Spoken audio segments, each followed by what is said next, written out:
माँ परम प्रभु श्री अरविंद यही गीता अमृत धारार प्लावन भितर निजकू प्लावित करुथिबा समस्त आत्मार श्रोतृमंडली भगवत गीता गोटे आकर्षणर कथा।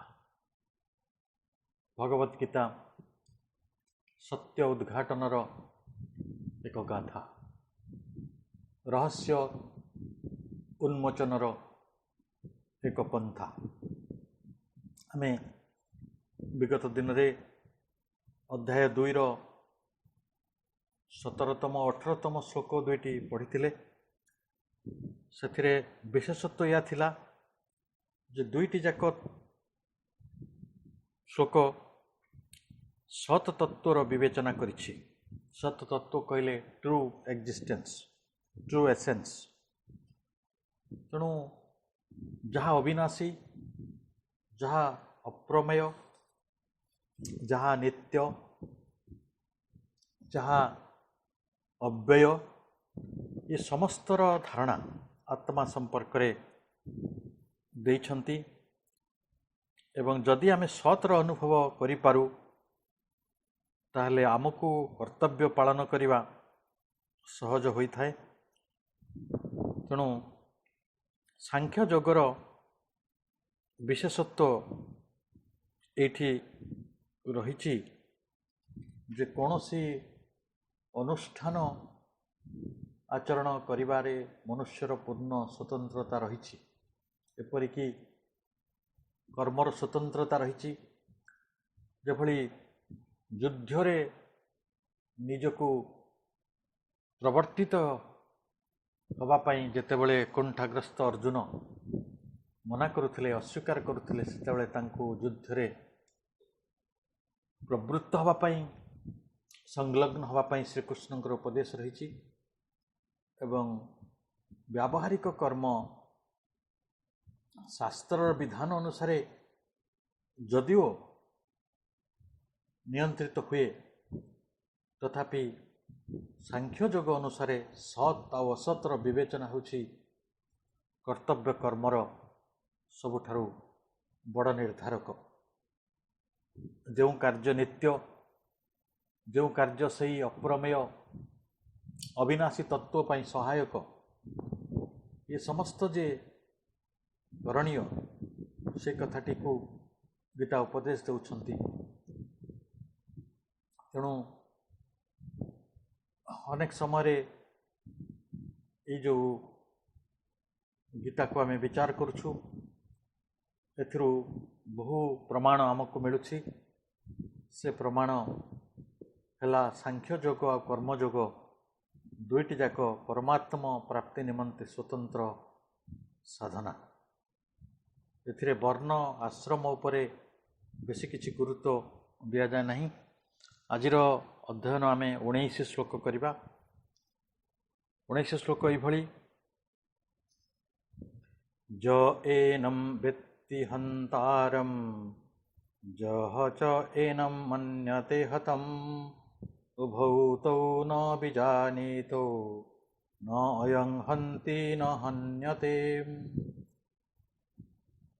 जेउ मनुष्य यही अविनाशी शरीर को हत्याकारी मने करे एवं जीए याको मरणशील मने करे, से दुहे याको जानती नहीं। कारण ये मारे नहीं कि मरे नहीं। न अयं हन्ति न हन्यते, से निजे हत्या करती नहीं कि तांको कई हत्या करि पारंती नहीं। ताहले जो एनं, जेउ मनुष्य याको हंतारम हत्याकारी बोली मने करे, जेउ मनुष्य याको मरणशील बोली मने करे, मन्यते हतम उभौ तो तौ न बीजानीतो, उभये यही कथाटी को जानती नहीं जे ना से मरे ना से क्या मारे। ताहले कर्मटी प्रकृति तत्व करुछंती आत्मा जे अविनाशी जे शरीरी जे नित्य जे अप्रेमेय से कौन से कर्म लिप्त हो नाहंती एई भली गोटे अद्भुत रहस्यमय कथाटे कहुछि। से निजे हत्या करती नहीं कारण से लिप्त होती नहीं, से निर्लिप्त, से गुणातीत, से गुण भितर लिप्त हो गुण भितर आसुना, कर्म भितर को आसुना, अथच तांको जरिया समस्त कर्म हो जाउछि तांको उपस्थिति रे तांकर साक्षी भाव रे। सही कथाटी को किभली भाव रे भगवत गीता व्याख्या करुछि आमे से दिगरे आलोचना करिबा। ताले जे से कहउचंती ज एन व्यक्ति हंतारम, जी व्यक्ति कहले जानती को हत्याकारी बोली जानती, से न विजानितो से जानी नाहंती। ताले आमे जदि कहूचु आमे कर्ता, आमे हत्या करचु, आमे उद्धार करचु, आमे धैर्य रक्षा करचु, आमे अधैर्य होचु, आमे काहाकू हानि पकाउचु, आमे काहाकू डराई दउचु, ताले से जानती नाही। शरीर ठारे बा आत्मा ठारे कौनसी कर्तापण नाही। कर्तापण अच्छी अहं चेतनार, मनुष्यर जो मनोबुद्धि अहंकार से माने ताको कर्तापण आनती, किंतु आत्मा पाखरे कौनसी कर्तापण नाही।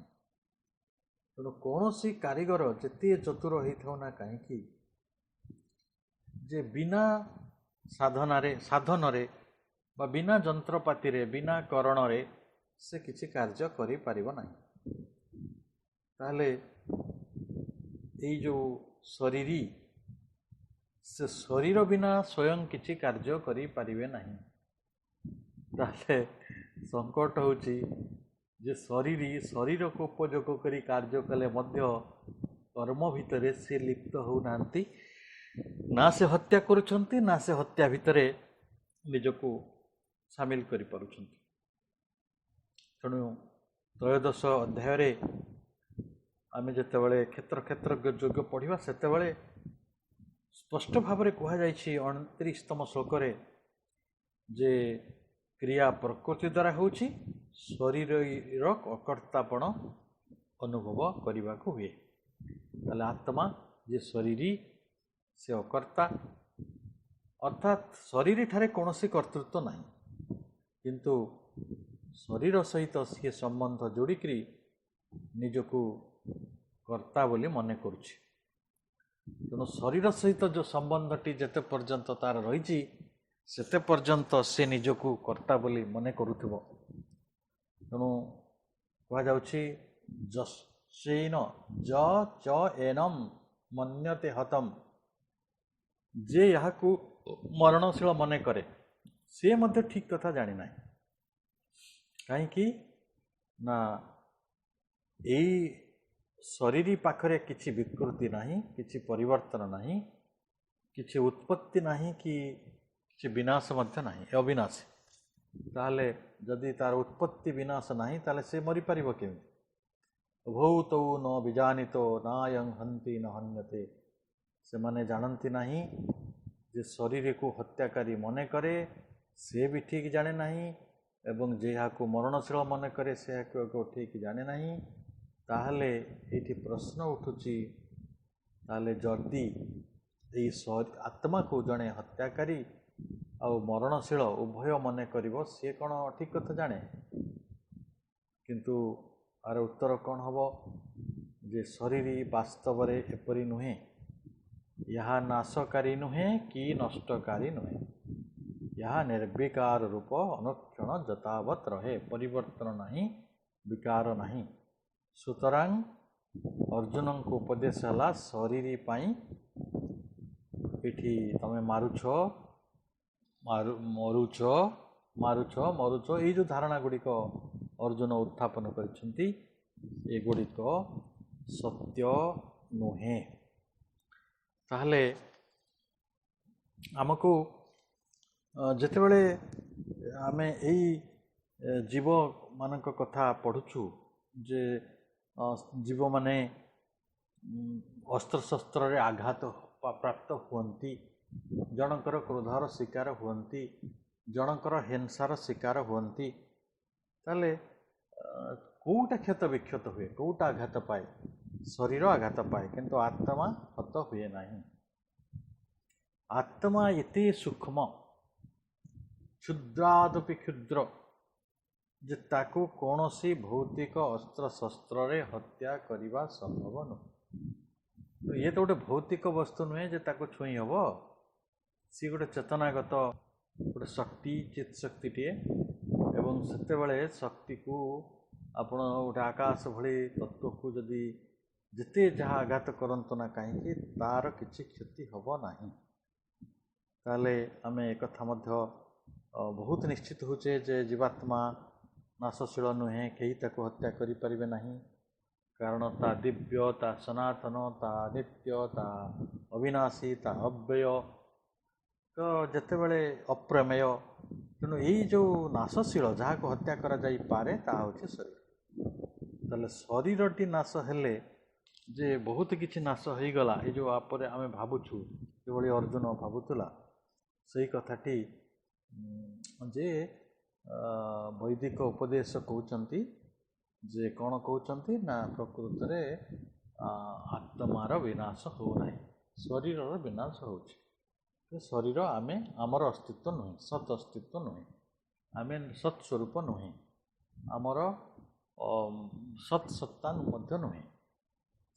ବୈଦିକ ଉପଦେଶ ହେଉଛି ମା ହିଂସ୍ୟାତ୍ ସର୍ବଭୂତାନି, କୌଣ ସର୍ବଭୂତ ପ୍ରତି ହିଂସା ଆଚରଣ କର ନାହିଁ। ତାହେଲେ ଆମେ ଯଦି ଏକଥା ବୁଝିବା ଯେ ଆତ୍ମା ତ ମରେ ନାହିଁ, ଆଉ ତାହେଲେ ଆମେ ହିଂସା କଲେ କ'ଣ ଅସୁବିଧା? ତେଣୁ ବିନା ଅଧିକାରରେ କୌଣସି ଜୀବର ଯଦି ଆମେ କ୍ଷତି କରୁଛନ୍ତି ବା ତାକୁ ହତ୍ୟା କରୁଛନ୍ତି, ଏ ଗୋଟେ ଅତି ଜଘନ୍ୟ ଶ୍ରେଣୀର କାର୍ଯ୍ୟ।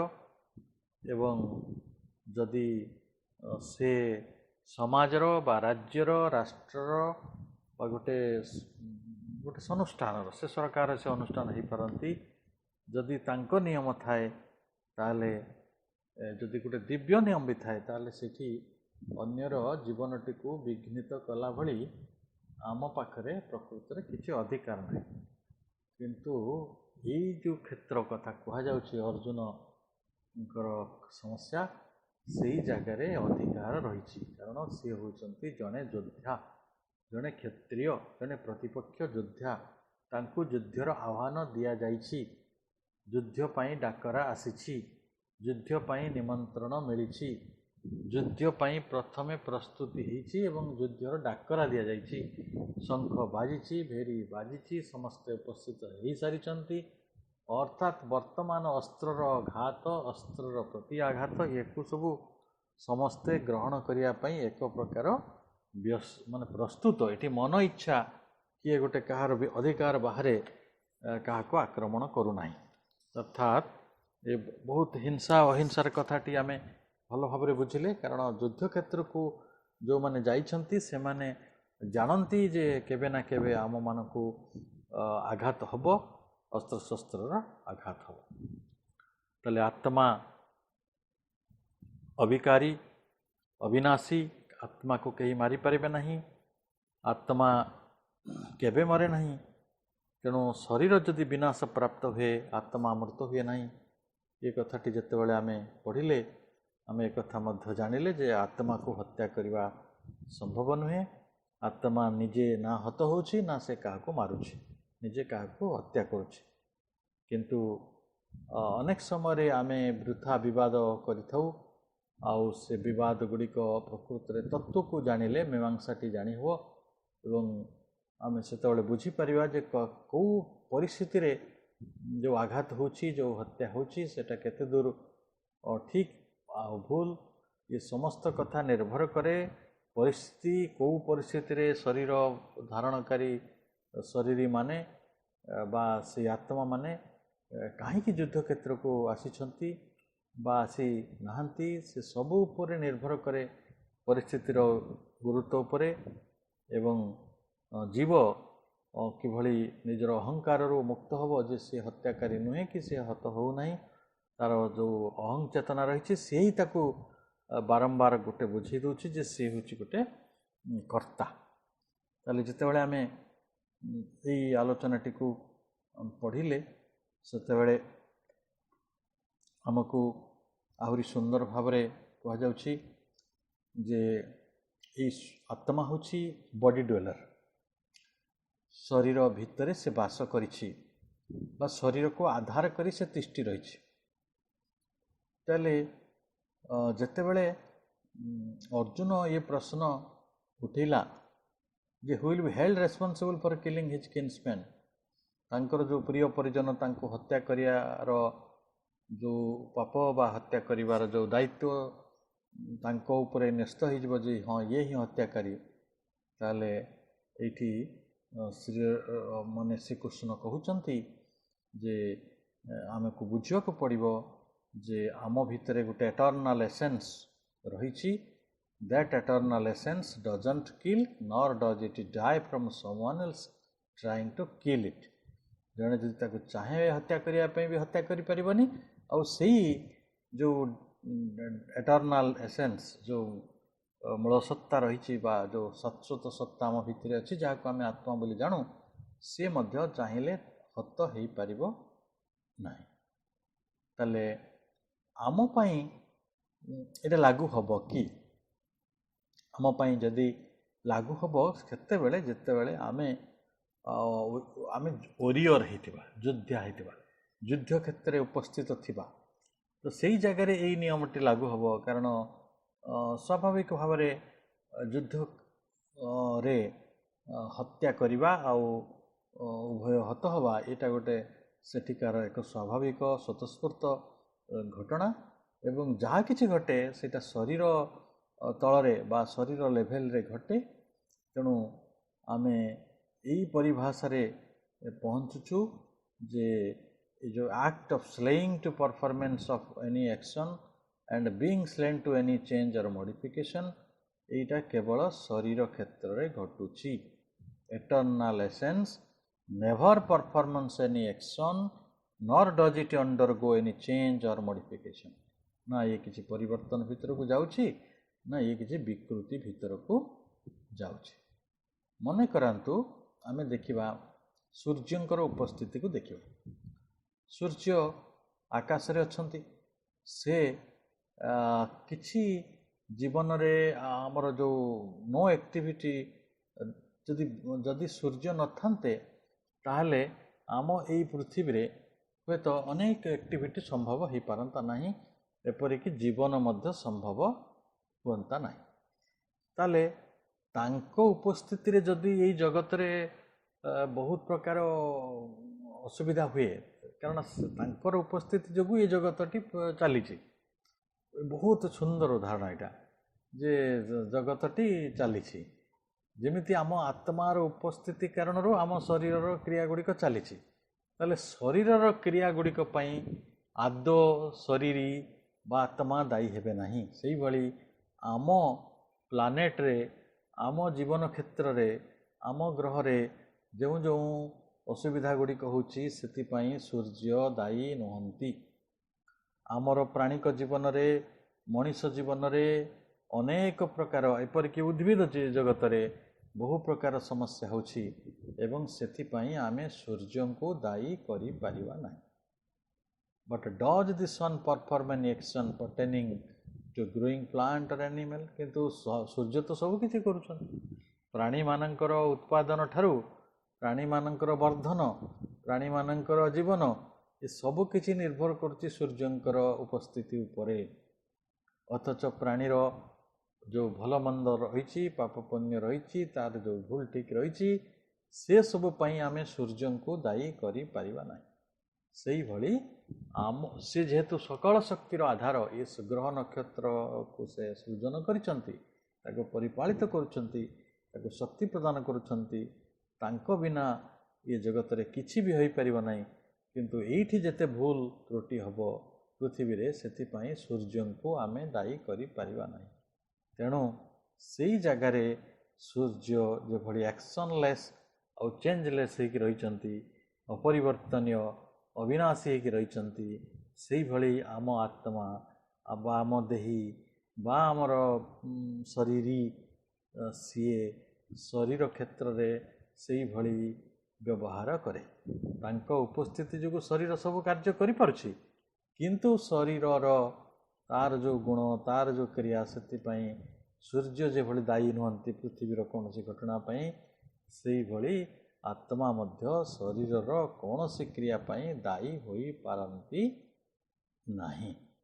ତାହେଲେ ଆମେ ଏଇଠି ଗୋଟିଏ କଥା ସମସ୍ତେ ବୁଝିଲେ, ଆମ ଭିତରେ ଏକ ମୂଳ ଶାଶ୍ୱତ ତତ୍ତ୍ୱ ରହିଛି, ଏଟର୍ନାଲ ଏସେନ୍ସ। ନା ସେ or kills is not using Vivek or discrimination, ଅର୍ଥାତ୍ ଆଉ ଥରେ ଆମେ ସେ କଥାଟିକୁ ପଢ଼ିବା, that the eternal essence acts or kills is not using vivek or discrimination, and that person doesn't have the correct understanding। ଆମେ ଏଇଭଳି ମନେ କରିଦେଉ, ଆମେ ଆତ୍ମାକୁ ଦାୟୀ କରୁ, ଆତ୍ମା ପାଖରେ ଯେହେତୁ ବିବେକ ଅଛି, ଆତ୍ମା ପାଖରେ ଶରୀର ଅଛି, ଆତ୍ମା ପାଖରେ କରଣ ରହିଛି ଯେଉଁ ଇନଷ୍ଟ୍ରୁମେଣ୍ଟସ୍, ତାହେଲେ ହୁଏତ ଆତ୍ମା ସେଇ ହତ୍ୟାଟିକୁ ବା ଭୁଲ ତ୍ରୁଟି ଗୁଡ଼ିକ ରୋକି ପାରନ୍ତା ବୋଲି ଅର୍ଜୁନ ଦାବି କରିଛନ୍ତି। କିନ୍ତୁ ଜ୍ଞାନ ପ୍ରବୃଦ୍ଧ ଶ୍ରୀକୃଷ୍ଣ ଯେ ଇଏ ସତ କଥାକୁ ସବୁ ଜାଣନ୍ତି, ସେ କହିଲେ ଇଏ ସମସ୍ତ କଥା ଯେଉଁ ତଳରେ ଘଟେ ବା ଯେଉଁ ଭୂମିରେ ଘଟେ, ସେ ଭୂମି ସହିତ ଆତ୍ମାର କିଛି ସମ୍ବନ୍ଧ ନାହିଁ, କାରଣ ସେ ହେଉଛି ଚେତନାର ଭୂମି। ଏଠି ଯାହା କିଛି ଘଟିଯିବ ସବୁ କିଛି ଜଡ଼ ଭୂମିରେ ବା ପ୍ରାଣଭୂମିରେ ଘଟିଯିବ। ତେଣୁ ଏଠି ଲେଭେଲର କଥା କୁହାଯାଉଛି, ସ୍ତରର କଥା କୁହାଯାଉଛି, ଯାହା ବହୁତ ବାସ୍ତବ ହେଲେ ମଧ୍ୟ ଆମ ପାଇଁ ବଡ଼ ଲାଗୁଛି, ଆମକୁ ଜଟିଳ। କିନ୍ତୁ ଆମେ ୟା ଉପରେ ମନନ କରିବା। ଆଜି ଆମେ ଶ୍ଲୋକ 19 ପଢ଼ିଲେ, ଶ୍ଲୋକ 20ରେ ଏ ଦୁଇଟି ଯାକ ଶ୍ଲୋକ କଠୋ ଉପନିଷଦରୁ ଆସିଛି ଏବଂ କଠୋ ଉପନିଷଦର ଏହି ମହାନ ବାଣୀକୁ ସେଇଠି କିଭଳି ଭାବରେ ବ୍ୟାଖ୍ୟା କରାଯାଇଛି ସେ ସମ୍ପର୍କରେ ଆମେ ଆମର ଆଲୋଚନାକୁ ଜାରି ରଖିବା। ଆସନ୍ତା ପର୍ଯ୍ୟାୟରେ ଆମେ ଚମତ୍କାର ଶ୍ଲୋକ 20 ଶ୍ଲୋକ ପଢ଼ିବା ଆଉ ତାର ଆଲୋଚନା ମଧ୍ୟ କରିବା। ସେତେ ପର୍ଯ୍ୟନ୍ତ ଆପଣମାନଙ୍କର ଏହି ପ୍ରଜ୍ଞାଯାତ୍ରା ଜାରି ରହୁ, ଚିନ୍ତନ ଜାରି ରହୁ ଏବଂ ଆପଣ ସେଇଭଳି ଏକ ମହାନ ଚେତନା ଭିତରକୁ ପ୍ରବେଶ କରନ୍ତୁ। ଏତିକି ସଦିଚ୍ଛା ସହିତ ଆଜିର ବାଣୀକୁ ମୁଁ ଏଇଠି ରଖୁଛି। ସମସ୍ତଙ୍କୁ ବହୁତ ବହୁତ ଧନ୍ୟବାଦ, ଶୁଭେଚ୍ଛା, ଅଭିନନ୍ଦନ ଏବଂ ଅନେକ ଅନେକ କୃତଜ୍ଞତା। ମାଙ୍କ ପାଖରେ କୃତଜ୍ଞତା ଆମ ସମସ୍ତଙ୍କୁ ସେଇ ପ୍ରଜ୍ଞାଯାତ୍ରା ପାଇଁ ସେ କରୁଣା କରୁଥାନ୍ତୁ। ତାଙ୍କ ଆଲୋକର ପଥ ଦେଇ ଆମେ ଏଇଭଳି ଚାଲୁଥାଉ। ବହୁତ ବହୁତ ଧନ୍ୟବାଦ। ଧନ୍ୟବାଦ।